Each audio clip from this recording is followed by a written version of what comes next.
My name is Andrew Priest. I'm a lecturer in modern US history. I'm teaching three courses at the second and third year level. So I'm doing a second year course on Anglo-American relations, on the special relationship as it's often known.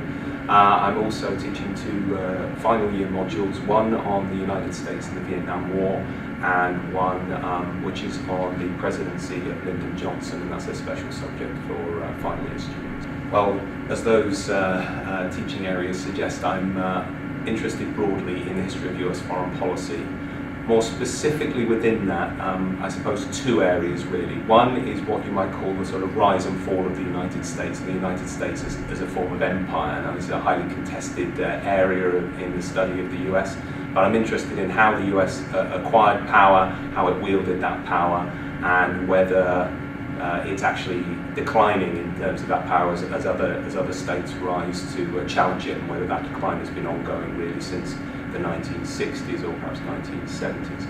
The other area I'm really interested in is, and it's very related to that I think, is the relationship between domestic and foreign policy in the United States, and both of my current projects deal with aspects of that. One of my projects is ongoing, and one I'm just really starting with, and that is the looking at this relationship between domestic and foreign policy, and particularly what you might call the domestication of foreign policy issues in the United States. So issues begin as foreign policy, but then they very often become domesticated in that various domestic constituencies become concerned with these foreign policy issues. And my current project is concerned with an area right back at the beginning of the period that I study, which is the post-1860 period, so in the late 19th century, and that's concerned with the US rise to power that I mentioned before. My concern there is really how the United States thought of itself in the international system, and specifically how it thought about itself in relation to the other powers, and even more specifically in relation to the other imperial powers. So I'm looking especially at the moment about how it viewed Britain as an imperial power during this time, of course, that really the height of the British Empire, but also France and Spain as well, and how it incorporated that into its discussion about itself, and how various domestic constituencies thought about it and related to it. The other, my longer term project, which I'm just beginning, is actually relating to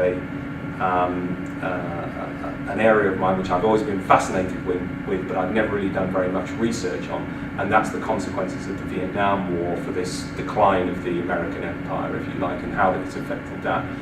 My new idea, which is very tentative at this stage, although I've started to write on it a little bit, is on how these various constituencies in the United States, and I'm thinking here about politicians, but also historians, journalists, and even veterans, write and think about the Vietnam War and how that affects this perception of American decline, and that's my new project. As I said, it's very tentative at this stage, but I've started to do a little bit of work. I think Lyndon Johnson is the most fascinating American politician of the 20th century.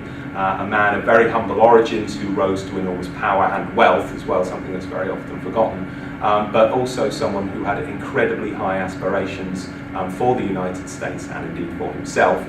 He could easily, I think, have been, with slight tweaking, he could have been a really towering figure in 20th century American politics, and remembered as perhaps one of the greatest, if not the greatest president. He had enormous aspirations, enormous drive for power, but also for success and for moving the United States forward.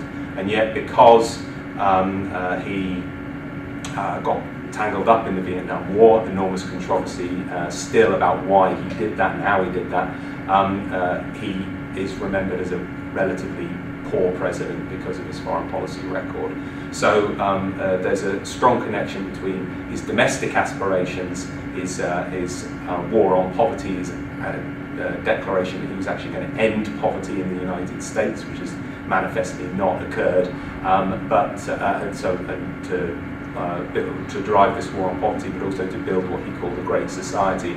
But this really founded on in the war in Vietnam, which effectively ended his presidency, a war he did not want, that he did not desire in any way whatsoever, but that ultimately ruined him as a politician and left this really poisoned legacy, which I think still exists to this day. My research, as broad as it is, links very clearly, I think, with my teaching.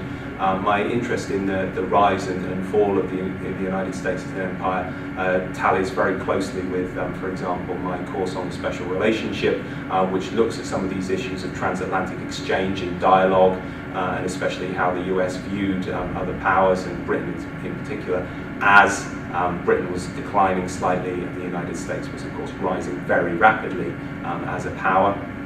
My other interests in Lyndon Johnson and the Vietnam War, obviously my special subject, where we look at Johnson in great detail in his personal dealings as well as his political, because I think they have an enormous impact on the way that he conducted his presidency.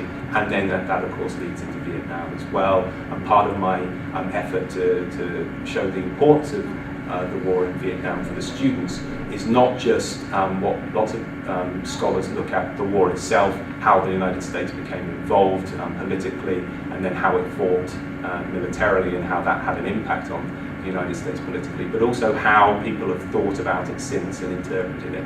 And so, for example, lots of the focus, especially in the second half of the course on the Vietnam War, the finalist course, is on how the war's been interpreted by historians, by journalists, but also in popular culture as well. So we spend a week, for example, looking at film, and we also spend time looking at TV coverage in the news and in popular culture, newspapers, and also novels, even songs, things like that, because all of these, I think, have a great impact on the way that the war has been understood in popular and political terms. One of the things in particular that I try to do in the special subject, for example, about to get students to engage with primary documents, is one of the wonderful things about very contemporary history, basically, and also presidential history, is there is an enormous amount of resources available on it. It's just a huge amount. It's overwhelming in some terms, but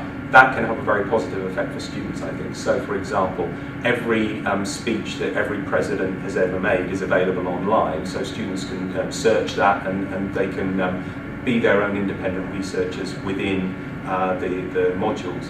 Also, one of the advantages of doing a module on the TV age means that there is an increasing amount available, and even though a lot of it has been lost, things like presidential speeches were very often kept by news media and so on. So, for example, it's very easy to find speeches that Lyndon Johnson gave online on YouTube.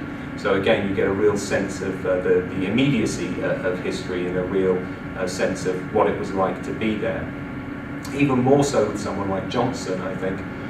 He was a man who was, in many ways, quite paranoid about his presidency, and he wanted to leave a historical record, and he also wanted immediately to use the historical record, as it were, against his contemporaries. And he recorded a lot of his conversations, especially his telephone conversations, and a lot of these again are available online. So we can hear Johnson haranguing his political aides and members of Congress, trying to get them to do what he wanted to do, doing deals with them, undermining them very often as well. But we also get the sort of accidents of these kinds of recordings as well, when the recordings were left on. And so we find his personal calls as well, him calling up his tailor and ordering a pair of new pants, these kinds of things, which I think really bring a vibrancy and immediacy which students can engage with.